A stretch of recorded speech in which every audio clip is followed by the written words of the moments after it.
Hi everyone, thanks for joining us.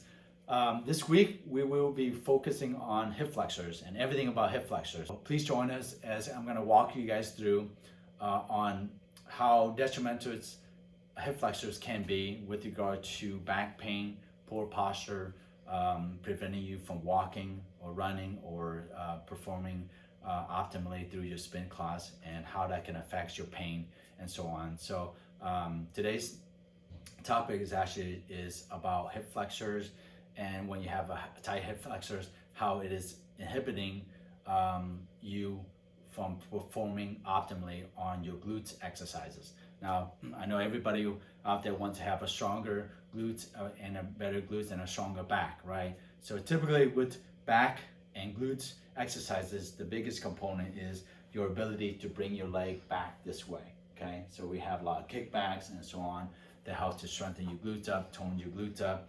But what most people don't realize is that when you have a tight hip flexors, okay, your hip flexors made of basically two main muscles, psoas muscle and your iliacus muscle, okay? So we call them the iliopsoas muscle. Hip flexor is just like what it is. This is your leg or your hip. It involves bringing your knee upward into flexion, okay? So if you're always using this, like sitting all the time, imagine if you're sitting here 8 to 10 hours a day, working wise, okay, your hip flexor, which goes from here all the way through here and actually come diagonally and attaches to your low back, okay?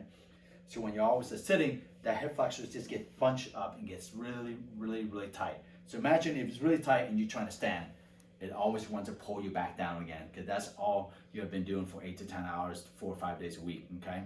So when that gets tight, what it does, because it attaches to your low back, it pulls you forward more. So when your posture is rounding like this, and you are trying to do exercises to strengthen your glutes back, what happens?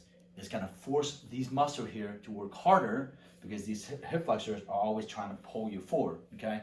So that is what we're talking about when we're talking about hip flexors limiting your ability to do glute exercises to strengthen your low back and to strengthen your glutes up. So again, most people might not have any pain, but they typically have very, very tight hip flexors.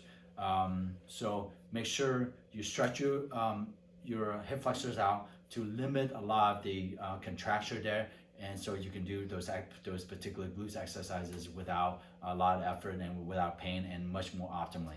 So with regard to some of the exercises, we're going to be posting a couple more videos later in the week on some of the exercises that you will be able to follow us on and do them to help to relieve a lot of the hip flexors tightness.